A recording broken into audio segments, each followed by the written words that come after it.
Introducing King Luke. Welcome, guys. This is Squire Nate. So today, that was good, right? oh yeah, it was smaller than that.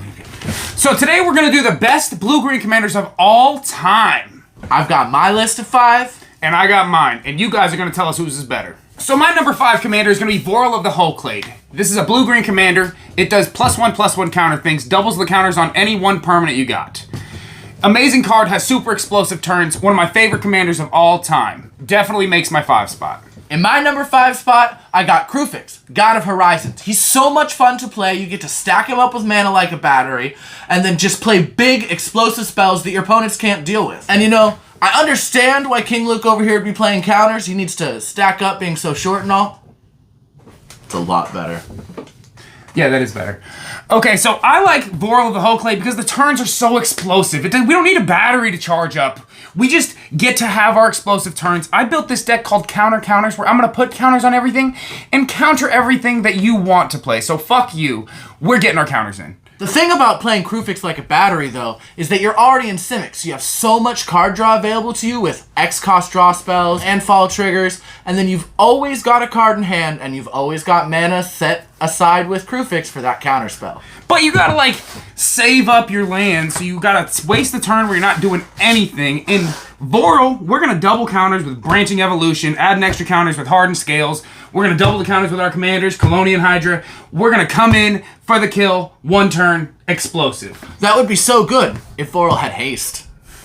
In my number 4 spot, we're gonna have Lannis, Cryptozoologist. When a non-token creature enters the battlefield, you get to make a clue token. The rest of it's irrelevant right now, but we're gonna make hella tokens with all kinds of things. We're gonna take extra turns. We're gonna use those tokens for mana with Joyra. We're gonna have lots of fun with this deck. Later on, we're gonna take your opponent's things and have fun with that too. Number 4 for me, actually going to be a lot of fun to play against Lannis one of these days, because when he's trying to take my stuff, I got big stuff to take, but I'm pretty sure I'm going to play it first, and that's Emoti, Celebrant of Bounty. And she's so much fun because she gives all your spells, which cost 6 or more Cascade. So you're playing Simic, you're playing extra lands, you're getting big spells out, and then you're getting free shit for playing big spells. Emoti is definitely a kill on-site commander. I hate this motherfucker so much, and he has put the fear of God in this commander in me. So he will be lucky if this guy even touches the table, because that is going to be my sole focus of every game that I see Emoti on the command zone.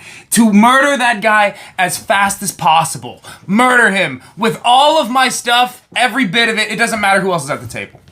And I personally just don't think that you've got enough kill spells in your colors to be able to keep up with all my ramp and the fact that I'm going to recast those. And do you really have the removal to be able to have dealt with Emoti and Kozilek?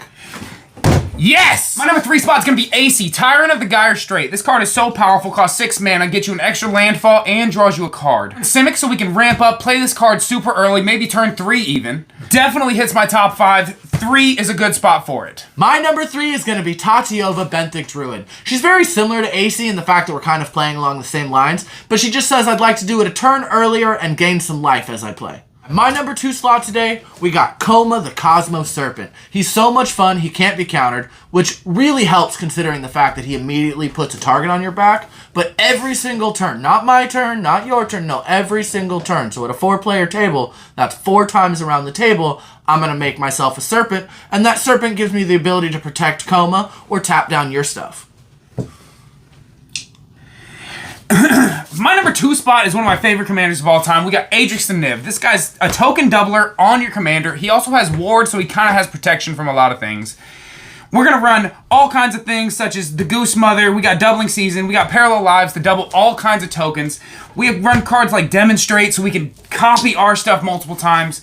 If we are playing against a Koma, it's going to be hard to copy certain things, but it's going to be really fun to play. It is one of my favorite commanders of all time.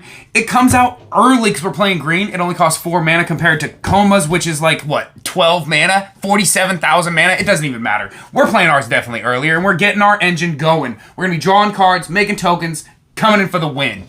And as much fun as making double tokens is, I'm making one every single turn, so that's 4, and I don't need a doubling season and a parallel lives to be able to keep up with Yeah, you're going to be able to keep up once you get your commander on the table, and that's if he stays, if he doesn't get exiled, or you're going to need to be ramping every single turn consistently to get this man out in time before you lose against some of these other decks. I don't know if you forgot, but we are playing Simic, so ramping is not going to be a problem. And if you're playing a doubling season and a parallel lives, I promise you I am too. And finally for me in my number 1 slot, I got a partner pairing of Kadama of the East Tree. Kadama of the East Tree.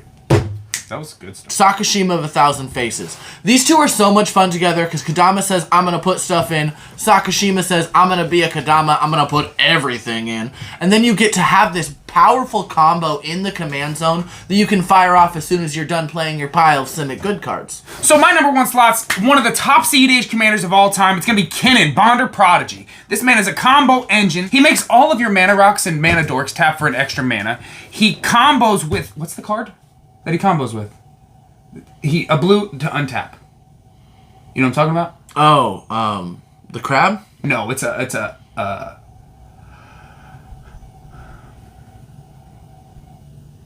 a blue card that you could pay 1 blue to untap your creature. You don't know what I'm talking about? No, I don't play CDH. Fuck. This almost could stay in the video. And then it just ends, and that's all. Motherfuckers have been here for 6 minutes. 6 minutes. You guys just need to hit the subscribe button. Just go ahead and hit the subscribe button. And if you like this kind of video, if you like Squire Nate, just leave a comment telling Nate that you want to see him again. Please do that. Have a nice one. Peace out, y'all.